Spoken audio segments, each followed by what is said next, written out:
Hello বন্ধুরা, আজকে আমি তোমাদের সঙ্গে শেয়ার করব লাউ চিংড়ি। তো দেখো, আমি প্রথমে কড়াই তেল গরম করে নিয়েছি।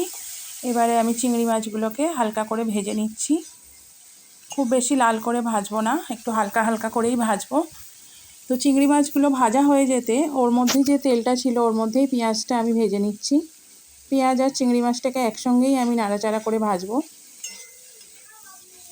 পেঁয়াজ আর চিংড়ি মাছ একটু হালকা ভাজা ভাজা হয়ে গেলে ওর মধ্যে আমি দিয়ে দেব আগে থেকে নুন আর একটু হলুদ দিয়ে সাঁতলে রাখা লাউটা। ওটা আমি যখন করেছি ভিডিওটা বানাইনি, তো ডাইরেক্ট দেখাচ্ছি তোমাদেরকে। এরপর আমি ওতে আরেকটু হলুদ গুঁড়ো, আরেকটু লঙ্কা গুঁড়ো, একটু জিরে গুঁড়ো দিলাম, একটু কাঁচা লঙ্কা দিলাম, একটু ভালো করে নাড়াচাড়া করে নিচ্ছি। লাউ চিংড়ি খেতে সাধারণত সবাই খুব পছন্দ করে, আর অনেকে অনেক রকম প্রসেসে বানায়, আমি একটু এইভাবেই বানাই। তো একটুখানি গ্রেট করা আদাও আমি ওর মধ্যে দিয়ে দিলাম, যাতে একটু টেস্টটা ভালো হয়।